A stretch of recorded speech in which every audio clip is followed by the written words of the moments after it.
historia del mundo angélico es la historia de la creación, prueba y caída de los ángeles que Dios ha creado. Es un libro que, por otra parte, también tiene que describir mucho a Dios, porque al principio los ángeles estaban ante Dios, con lo cual tengo que describir lo que veían los ángeles. Al describir esta historia, también hay que describir después el mundo demoníaco, cómo surgió, cómo se organizó, qué batallas presentó, que no eran batallas materiales, evidentemente. Eso es la historia de ese libro, al que yo le tengo un grandísimo cariño, y quizás sea mi libro favorito de todos los que he escrito en mi vida. El libro es: si yo hubiera estado allí delante, viendo el inmenso espectáculo de la creación de los ángeles, ¿qué hubiera visto? Y la historia va fluyendo, una vez que aparece ese mundo, cómo ese mundo va avanzando, cómo ese mundo va evolucionando, porque, claro, hay una evolución en el mundo angélico. Y así, desde aquellos ángeles buenos, puros, inmaculados, cómo se llega a que haya una parte de ellos que son seres malignos, seres monstruosos. Cuando decido escribir un libro que ponga ante los ojos cómo es el mundo angélico, podía haber hecho un tratado teológico, podía haber hecho un ensayo, pero me di cuenta que un ensayo no iba a reflejar la vida, el mundo angélico como un mundo lleno de vida. Y entonces lo vi claro, tenía que ser un libro de teología, pero una teología narrativa, tenía que ser una novela. Suena muy mal, porque cuando uno dice una novela, la gente piensa, entonces va a hacer una simplificación. No, al revés. La novela me permite profundizar en los asuntos más complejos de la vida de los ángeles de un modo completamente vital, de un modo visual. Y eso es lo que yo creo que, gracias a Dios, que me hizo que me inspiraran los ángeles, lo que yo ahora leo el libro y digo, qué bien, qué bien. Yo, por supuesto que no es que sintiera una voz que me hablaba, pero es el libro en que siento más claramente que hubo una ayuda, una inspiración. No sentí nunca nada extraordinario, no hubo ninguna voz que me hablaba, ni tuve ninguna visión, pero no tengo la menor duda de que las potencias intelectuales mías, había allí al lado ángeles que me ayudaron a hacer un buen libro sobre ellos.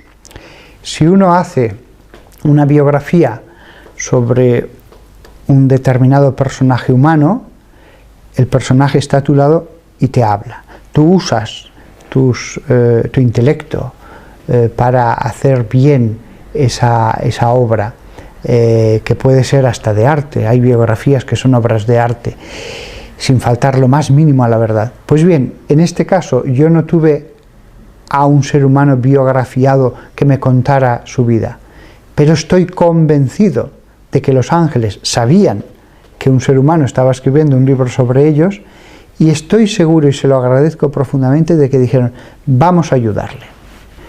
La gente suele pensar que sobre Dios no sabemos nada.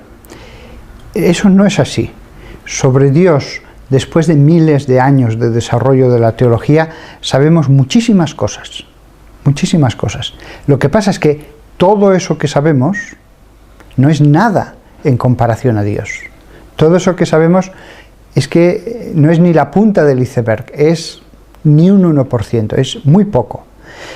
Pero ese muy poco que sabemos acerca de Dios, acerca de ese inmenso océano infinito de ser que es Dios, ese poco son bibliotecas enteras, ese poco es mucho.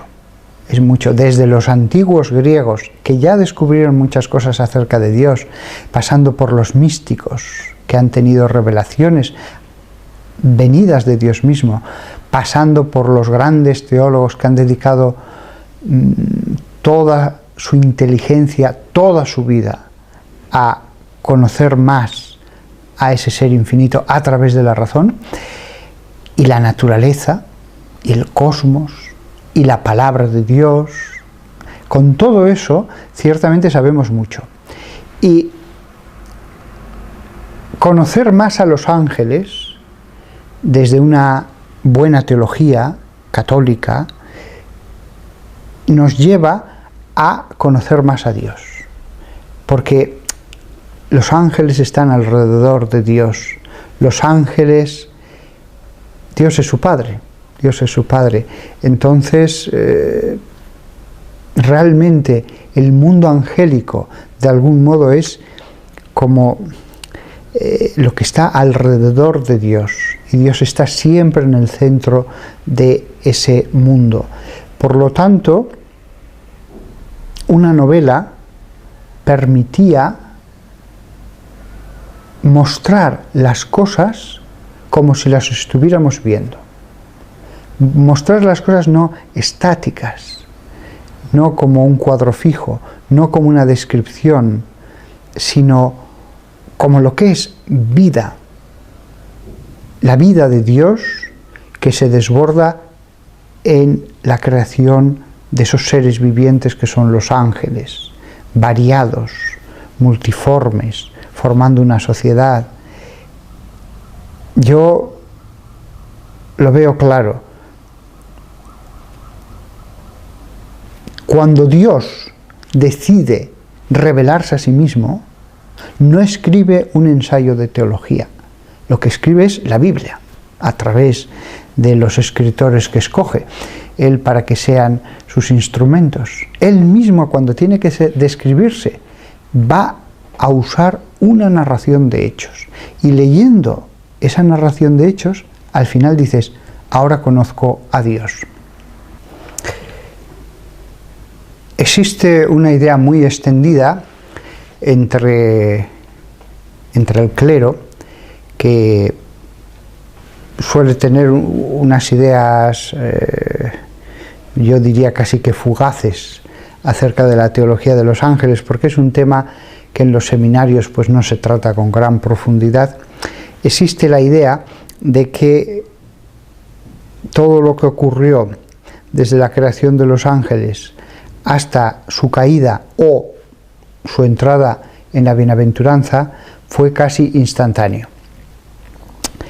Santo Tomás de Aquino y otros muchos autores del final de la escolástica claramente lo afirman.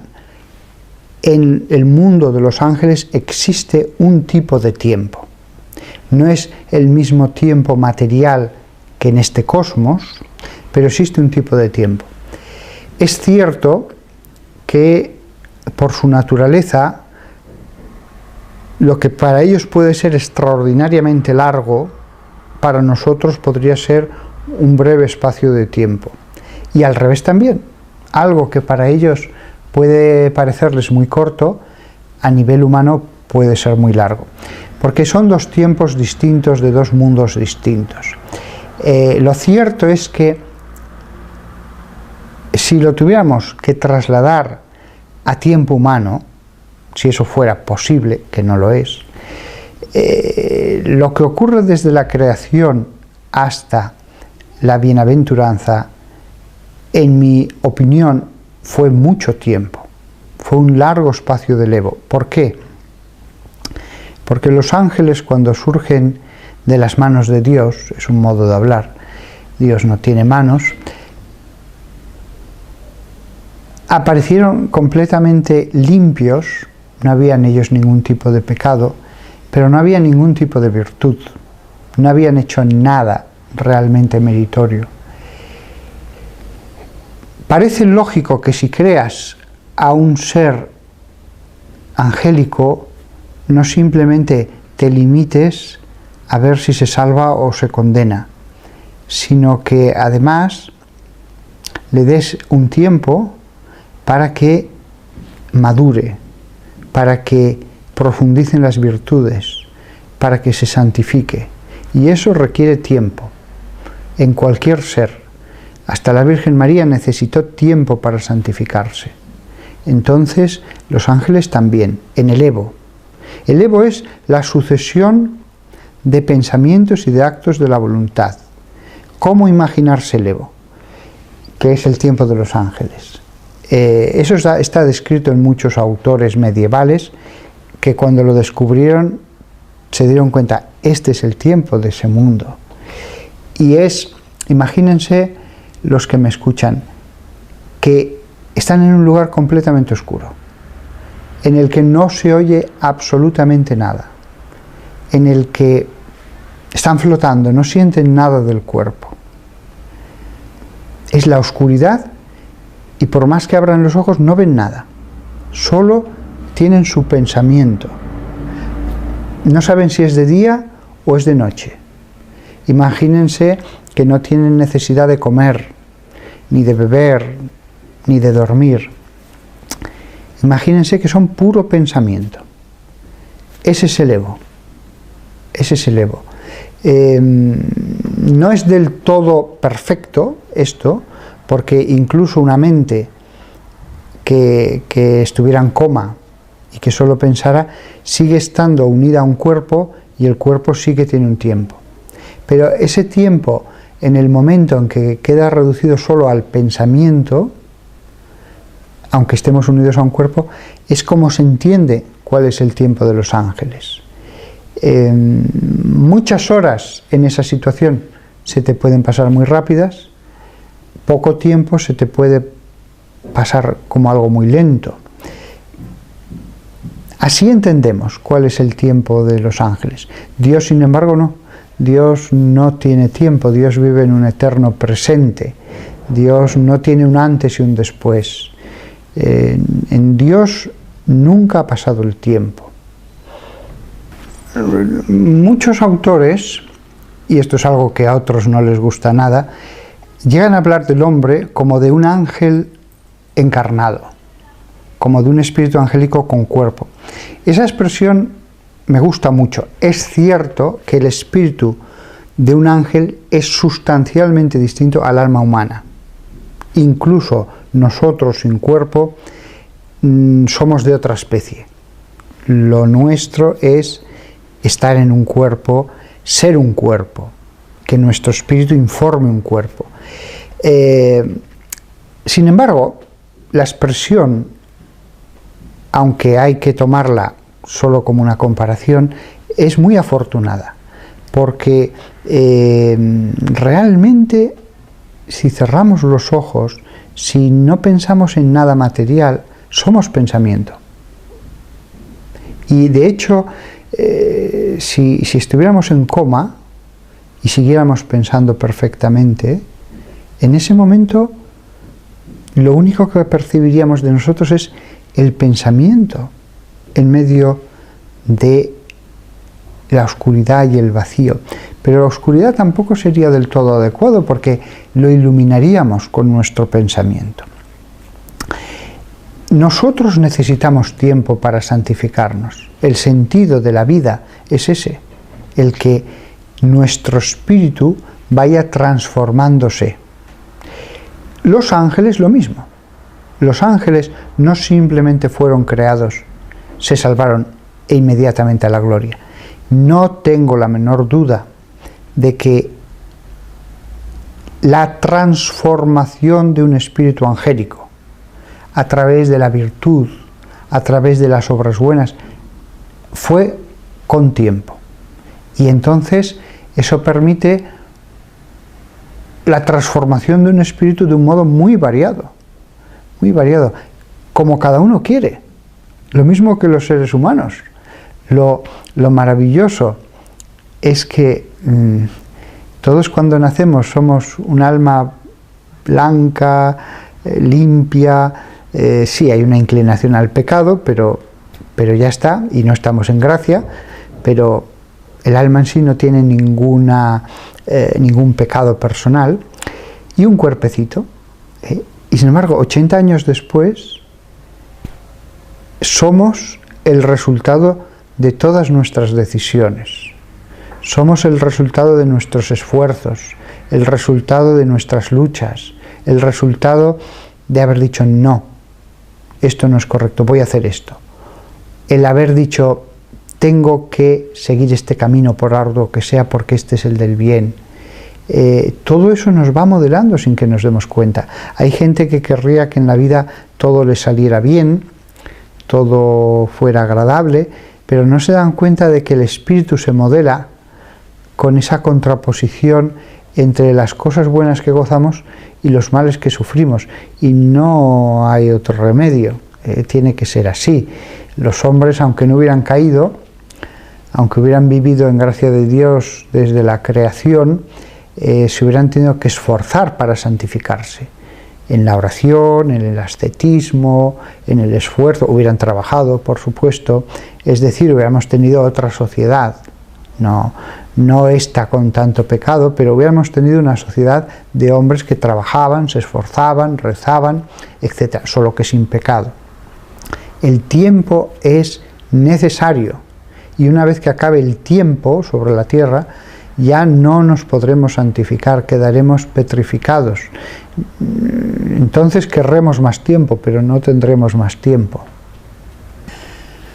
Lo primero de todo que hay que entender cuando pensamos en la rebelión de aquellos ángeles, no digo demonios, porque al principio los que se rebelan son ángeles. Después se transforman poco a poco en demonios. Pero lo primero que hay que tener en cuenta,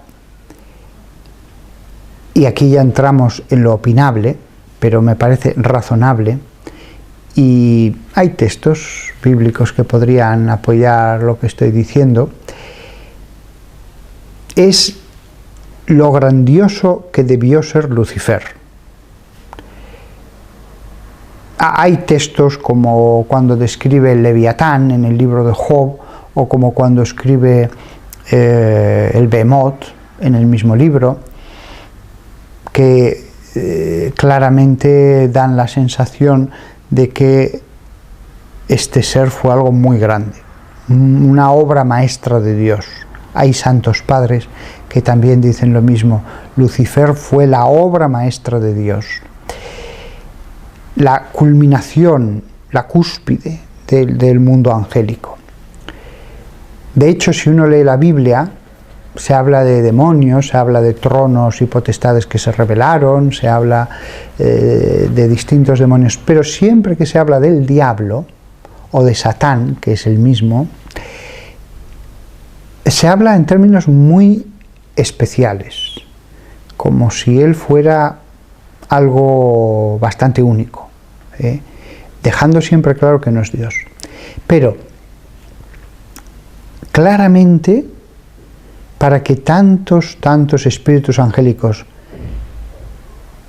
dudaran y algunos se rebelaran, debía ser algo muy grandioso, porque los ángeles no eran tontos.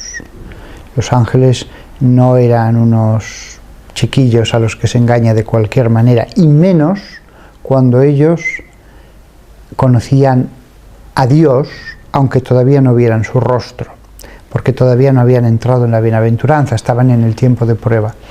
Entonces, Lucifer debió ser algo muy grande, muy grande. Insisto, santos padres a lo largo de la historia dirán que fue la gran obra maestra de Dios, el más grande de todos los espíritus creados. Lo que sabemos es eso, que hubo esa rebelión por parte de él y que él logró seducir a muchos otros para que le siguieran. Seguir a una criatura en vez de seguir a Dios. Y sin existencia de debilidad como la gula, la lujuria y todas esas cosas que hacen que nosotros podamos tener un pronto y después nos arrepentimos.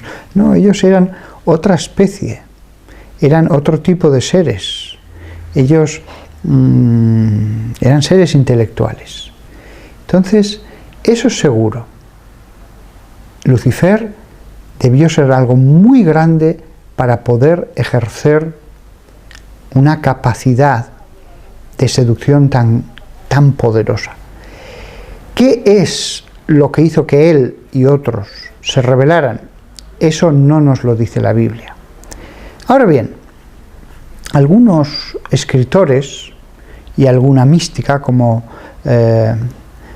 Sor María Ágreda de Jesús, una virgen concepcionista, franciscana concepcionista del siglo XVII, ella dice algo que es posible, y es que Dios les dijo que se iba a encarnar en el futuro y que eso les costó mucho aceptarlo.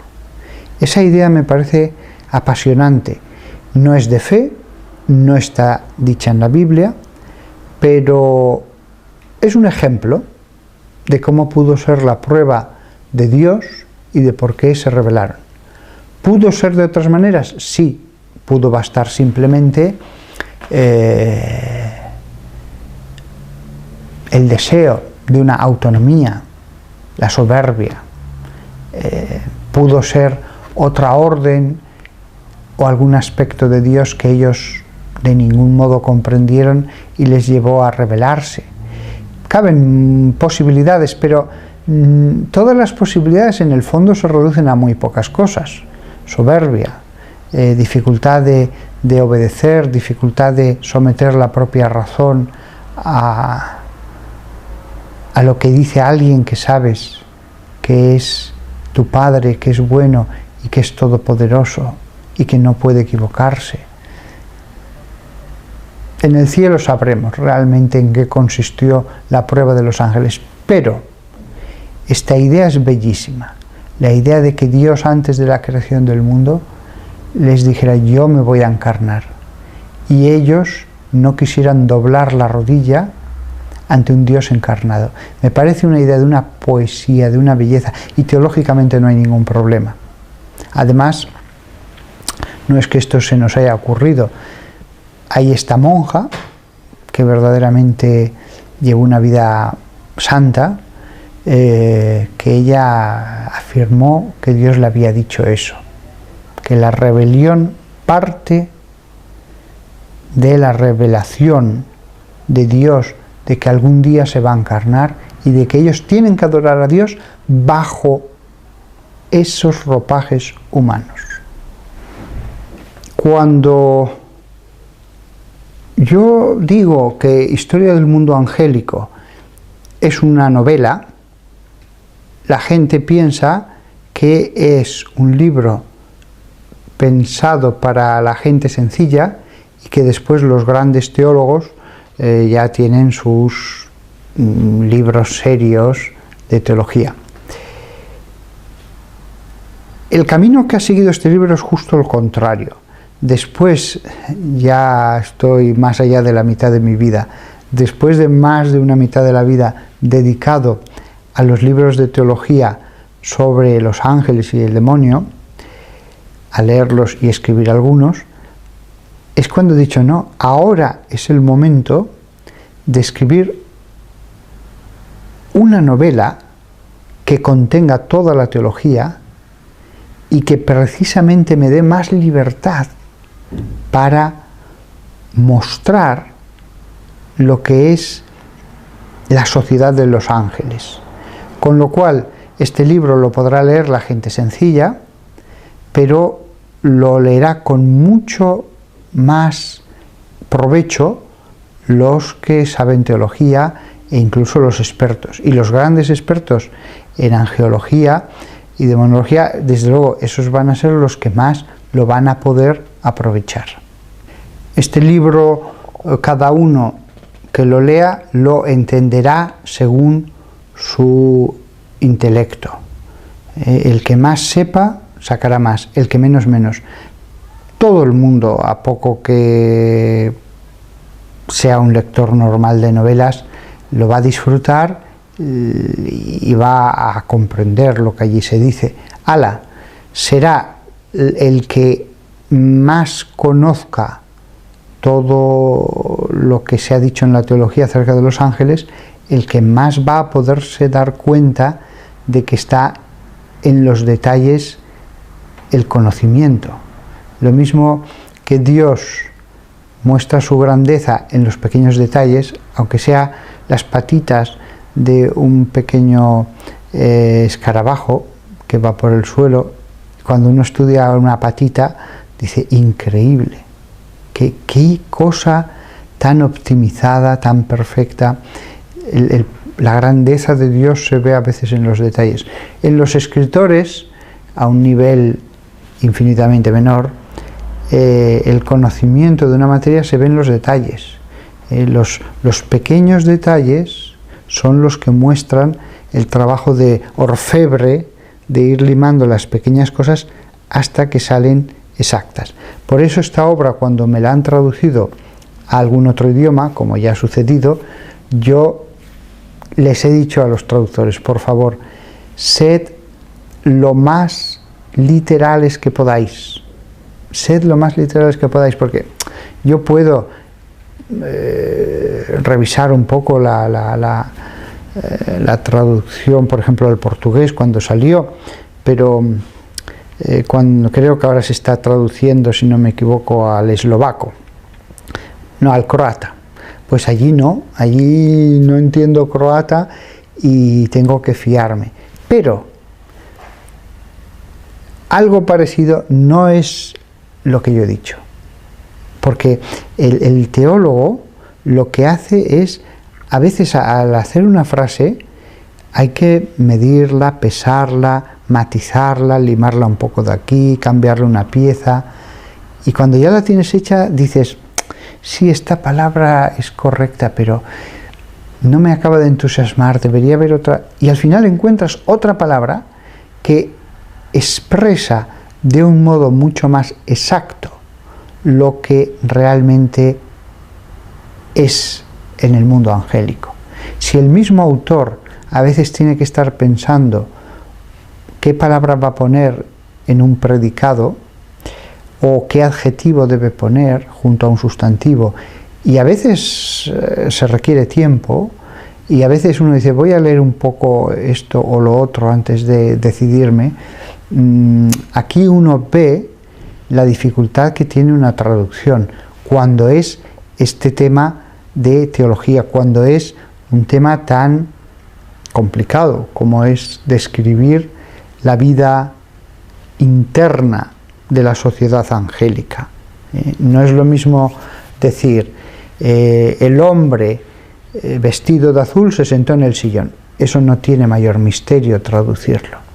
Pero cuando yo describo a Dios como un océano infinito de ser y empiezo a internarme en esa descripción, cualquier pequeño cambio por palabras similares, no exactas, puede llevar a un error, claro. En mis libros siempre lo he dicho. Yo doy las razones cuando me las pregunta alguien, ¿por qué he afirmado algo? Y si las razones convencen, creedlo. Si no os convencen, no lo creáis. Si alguien me da otras razones que digo, pues es verdad, aquí he cometido un fallo en este silogismo, en este razonamiento, yo seré el primero en decir esto hay que cambiarlo. Lo que pasa es que con el mundo de la angeología y también el de la demonología ocurre una cosa muy curiosa, y es que es como las matemáticas. O sea, el que está haciendo matemáticas como profesor en una universidad toda la vida, puede no ocurrírsele la solución a un determinado problema, pero sabe que sus razonamientos, los pasos que ha dado, los resultados parciales que va consiguiendo son verdaderos. ¿Por qué? Pues mira, esto. Es muy difícil que a un matemático profesional, insisto, un profesor de universidad de alta matemática, cometa errores. Puede no saber cómo resolver algo, eso sí, y decir, pues no lo sé, pero no va a cometer errores normalmente. Cuando alguien se ha dedicado toda la vida a este tema, hay muchas cosas que dirá, esto no lo sé, no tengo ni idea de cómo se explica esto o lo otro. Pero, en principio, toda la construcción teológica de ese mundo angélico es lógica, es completamente lógica. Hasta lo podría hacer alguien sin fe. Simplemente es tomar una serie de conceptos e irlos combinando con las reglas de la lógica, no unas reglas especiales. Entonces, es cierto que la angeología se puede desarrollar más. Se puede desarrollar más. No es cierto de sabemos solo 4 cosas y ya está. No, no. Podemos llegar muy lejos, aunque sabemos que en ciertas operaciones el resultado no es como en las matemáticas 489,727. Por ejemplo, en la matemática difusa, el resultado correcto, el resultado auténtico, e incluso podría decir preciso, es un resultado difuso. El resultado preciso es determinar el campo difuso al que se llega después de una serie de ecuaciones, de combinaciones de operaciones muy complejas, para lograr justamente eso. Que sí, es difuso, pero te permite llegar a un campo que no podrías llegar si quieres la concreción de otro tipo de operaciones. Lo mismo pasa con la angeología. Podemos llegar lejos en el conocimiento de ese mundo, pero aceptando que hay momentos de nuestro pensar sobre ese mundo en que hay bifurcaciones, o 3 caminos, o 4, y que hay que escoger. Puedes desarrollar la angeología siguiendo esos 4 caminos, a veces es posible, a veces hay 5 caminos, pero te das cuenta de que el razonable es 1 o es 2. Y en ese sentido es posible hacer una angeología reconociendo que los resultados no son los mismos que en la matemática tradicional, en que hay aquí una cifra precisa y aquí otra y aquí otra.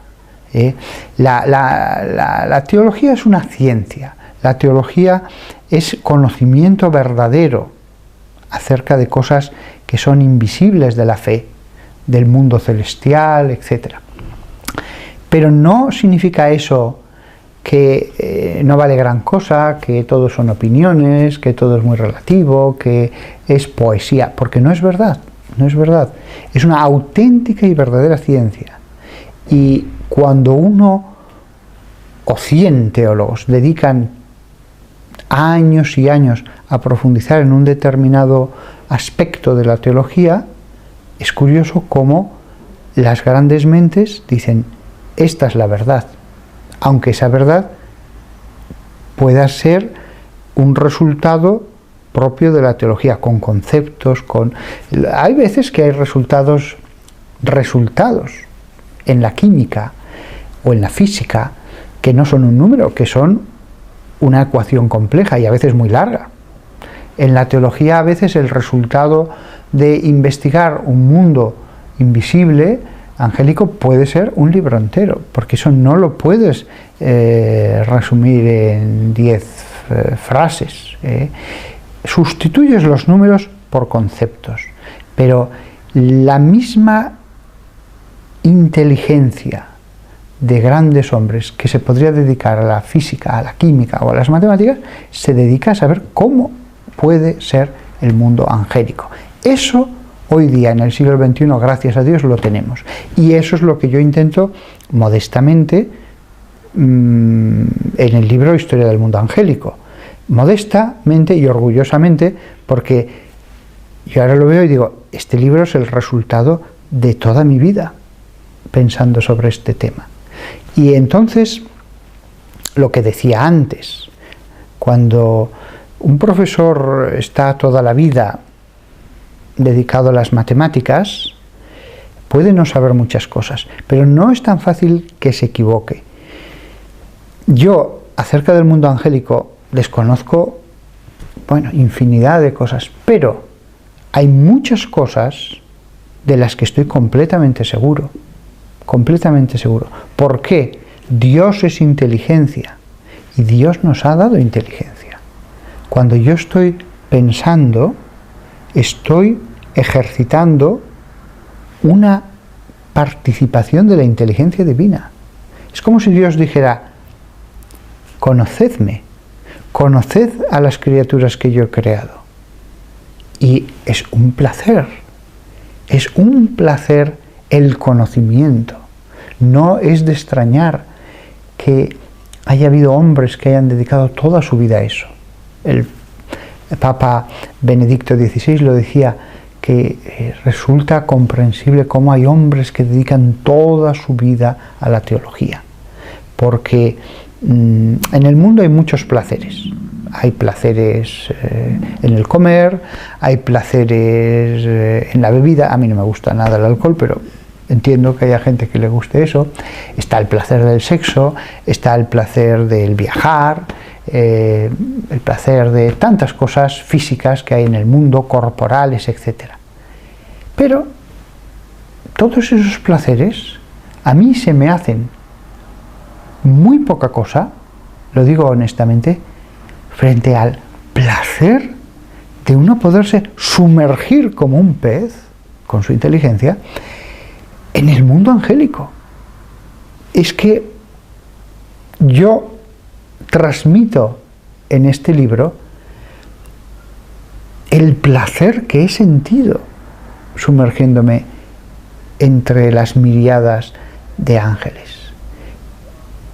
No lo puedo comparar a lo bien que me lo haya pasado visitando países, visitando mares, incluso montañas preciosas, selvas.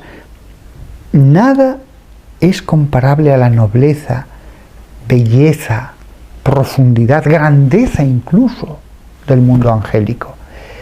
Nada de lo que he visto en este mundo. He disfrutado más. Lo que pasa es que para introducirme en ese mundo solo podía hacerlo a través de la inteligencia. No podía ir con mi cuerpo. Esa es la maravilla de la teología. Y además, claro, conocer al mundo angélico es conocer a Dios, es sumergirse en Dios. Lo que pasa, y esto que voy a decir puede sorprender un poco a los lectores, podemos conocer mejor a Dios que a los ángeles, porque es un ente más simple.